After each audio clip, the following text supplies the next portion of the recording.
السلام علیکم ورحمۃ اللہ وبرکاتہ۔ سیونتھ کلاس اسلامیات۔ بسم اللہ الرحمن الرحیم۔ شروع اللہ کے نام سے جو بڑا مہربان نہایت رحم کرنے والا ہے۔ عقائد عقیدے کی جمع ہے۔ عقیدہ عقائد ان دینی باتوں کو کہتے ہیں جن دینی باتوں پر دل سے یقین رکھنا ضروری ہے۔ دیکھیے عقائد کی تعریف۔ عقائد کس کو کہتے ہیں؟ آدمی جن دینی باتوں پر دل سے یقین رکھتا ہے ان کو عقائد کہتے ہیں۔ ترغیبات۔ رسول اللہ صلی اللہ علیہ وسلم نے فرمایا کہ ایمان یہ ہے کہ تم اللہ کو، اس کے فرشتوں کو، اس کی کتابوں کو، اس کے رسولوں کو اور قیامت کے دن کو حق جانو، حق مانو، اور ہر اچھی بری تقدیر کو بھی حق جانو، حق مانو۔ اسلام میں عقائد کی بہت زیادہ اہمیت ہے۔ کیا؟ دین اسلام میں عقائد کی بہت زیادہ اہمیت ہے، بلکہ دین کی بنیاد ہی عقائد پر رکھی گئی ہے۔ یہی وجہ ہے کہ جب بھی کسی قوم کے عقائد میں فساد اور بگاڑ پیدا ہوا تو ان کی اصلاح کے لیے اللہ تعالیٰ نے نبی اور رسول کو مبعوث فرمایا، پیغمبروں کو بھیجا۔ سارے پیغمبروں نے اپنی قوم کو عقائد درست کرنے اور صحیح عقیدے پر مضبوطی کے ساتھ جمع رہنے کی دعوت دی۔ نبی اور رسول میں فرق۔ ہر نبی نے لوگوں کو صحیح راستہ دکھلایا۔ کفر و شرک اور بت پرستی سے، غیر اللہ کی، اللہ کے علاوہ دوسروں کی پوجا و پرستش کرنے سے منع فرمایا اور ان کو ایک اللہ کی عبادت کرنے کی دعوت دی۔ ان کو بتلایا کہ اللہ ہی خالق و مالک ہے، وہی پوری کائنات کا رب ہے، اسی کی ہمیں بندگی کرنی چاہیے۔ نبی اور رسول۔ رسالت و نبوت کے معنی ہے اللہ تعالیٰ کا پیغام لوگوں تک پہنچانا۔ رسالت و نبوت کے کیا معنی ہے؟ اللہ تعالیٰ کا پیغام لوگوں تک پہنچانا۔ اللہ تعالیٰ لوگوں تک اپنا پیغام پہنچانے کے لیے اپنے خاص بندوں کو دنیا میں بھیجتے ہیں۔ اس پیغام کے پہنچانے والوں کو پیغمبر کہتے ہیں۔ کیا کہتے ہیں؟ پیغمبر کہتے ہیں۔ ان پیغمبروں میں بعض رسول ہوتے ہیں اور بعض نبی۔ رسول اور نبی میں تھوڑا سا فرق ہے، اس کو سمجھیے۔ رسول اور نبی میں تھوڑا سا فرق ہے۔ رسول اس پیغمبر کو کہتے ہیں جس کو نئی کتاب اور نئی شریعت دی گئی ہو۔ رسول اس پیغمبر کو کہتے ہیں جس کو نئی کتاب اور نئی شریعت دی گئی ہو۔ نبی ہر پیغمبر کو کہتے ہیں۔ نبی ہر پیغمبر کو کہتے ہیں، چاہے اسے نئی کتاب یا نئی شریعت دی گئی ہو یا نہ دی گئی ہو، بلکہ اور پہلی کتاب اور پہلی شریعت کے حکام کی تبلیغ کرتا ہو۔ اصل میں اللہ تعالیٰ نے انبیاء اور رسول کے ذریعے سے اپنے پیغامات بندوں تک پہنچائے ہیں۔ کبھی کبھی کوئی مستقل شریعت، کوئی بڑی کتاب نازل ہوتی تھی، جیسے تورات حضرت موسیٰ علیہ السلام پر نازل کی گئی، پھر ایک لمبے زمانے تک جتنے بھی نبی آتے رہے حضرت موسیٰ علیہ السلام کے بعد، وہ سب اسی تورات پر عمل کرنے کے لیے لوگوں کو ترغیب دلاتے رہے، لوگوں کو تورات کے قوانین کے مطابق زندگی گزارنے کے لیے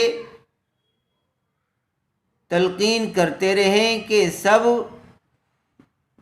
تورات میں دیے گئے احکامات کے مطابق زندگی گزاریں۔ جب جب کسی قوم میں فساد اور بگاڑ پیدا ہوا، جب انہوں نے اللہ کی نازل کردہ کتاب پر عمل کرنا بند کر دیا، تو اللہ تعالیٰ نے پھر نبی کو بھیجا اور اس نے اس کتاب کا صحیح مطلب ان کے سامنے بیان کیا۔ تو جس پر مستقل شریعت ہو اس کو رسول کہتے ہیں، اور جو نازل ہوئی شریعت، نازل ہوئی کتاب ہی کی تعلیم و تبلیغ کے لیے تشریف لاتے ہیں، ان کو نبی کہتے ہیں۔ ہر رسول نبی ہے، لیکن ہر نبی رسول نہیں ہے۔ ہر رسول نبی ہے، لیکن ہر نبی رسول نہیں ہے، اس لیے کہ رسول وہی نبی ہوتا ہے جس کے اوپر مستقل اللہ نے شریعت نازل کی ہو۔ پیغمبروں کا دنیا میں تشریف لانا دنیا والوں کے لیے رحمت اور بہت بڑی نعمت ہے۔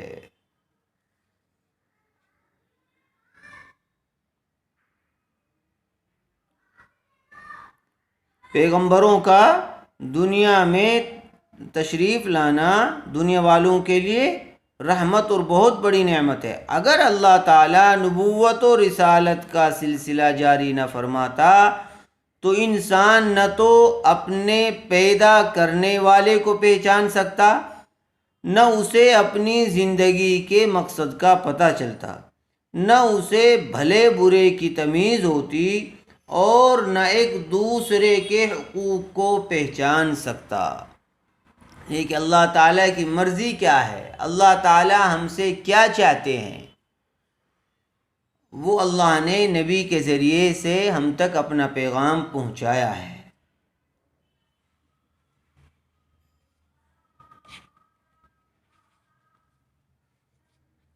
اللہ تعالیٰ کا بڑا احسان ہے کہ اس نے نبوت و رسالت کا سلسلہ جاری کر کے دنیا میں رہنے کا صحیح طریقہ بتا دیا، اور بتلایا گیا انسان کو کہ انسان کو یوں ہی بیکار اس دنیا میں پیدا نہیں کیا گیا ہے۔ اسی لیے جو سب سے پہلے انسان ہے وہ سب سے پہلے نبی بھی ہے۔ اللہ تعالیٰ نے حضرت آدم علیہ السلام کو دنیا میں بھیجا تو ان کو نبی بھی بنایا، تاکہ انسان کا تھوڑا سا وقت بھی اس دنیا میں آ کر بغیر کسی مقصد کے نہ گزرے۔ رسول اور نبی کے بارے میں ضروری عقیدے۔ اللہ تعالیٰ نے نبی اور رسول ہر ملک میں اور ہر قوم کی طرف بھیجے۔ نبی اور رسول سچے ہوتے ہیں، کبھی جھوٹ نہیں بولتے، بری عادتوں، برے کاموں اور چھوٹے بڑے گناہوں سے پاک ہوتے ہیں۔ اللہ تعالیٰ انبیاء علیہ السلام کو اعلیٰ اخلاق پر پیدا فرماتے، ان کی عادتیں، ان کے اخلاق بہت اچھے ہوتے ہیں، ایک مثالی زندگی گزار کر جاتے ہیں، تاکہ دوسرے لوگ ان کے اعمال کو دیکھ کر، ان کی زندگی کو دیکھ کر ان کی طرح زندگی گزارنے والے بنیں۔ اللہ تعالیٰ انہیں اپنے بندوں تک احکام پہنچانے کے لیے مقرر کرتا ہے۔ وہ اللہ تعالیٰ کے احکام بندوں تک پہنچانے میں کوتاہی اور کمی زیادتی نہیں کرتے، اور اللہ تعالیٰ کے احکام پہنچانے میں نہ ان سے کوئی بھول اور غلطی ہوتی ہے۔ وہ اللہ تعالیٰ کے احکام پہنچانے پر بندوں سے کوئی معاوضہ اور اجرت نہیں لیتے۔ اللہ تعالیٰ کے احکامات پر کوئی بدل اور کوئی معاوضہ وہ بندوں سے نہیں لیتے ہیں۔ جو ان کے پیغام کو مانتا ہے اسے ثواب اور جنت کی خوشخبری سناتے ہیں، اور جو نہیں مانتا اسے اللہ تعالیٰ کے عذاب اور دوزخ سے ڈراتے ہیں۔ وہ خود بھی اچھے کام کرتے اور برے کاموں سے بچتے ہیں، اور دوسروں کو بھی اس کا حکم کرتے ہیں۔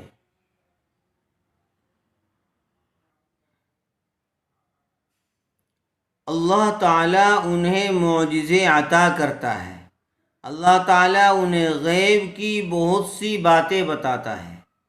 تمام انبیاء اور رسول انسان تھے اور سب مرد تھے، کوئی عورت نبی اور رسول نہیں ہوئی۔ یہاں تک اس سبق کو اچھی طرح سے پڑھ لیجئے اور اس کو سمجھنے کی کوشش کیجئے۔ جو بات سمجھ میں نہ آئے اس کو معلوم کر لیجئے۔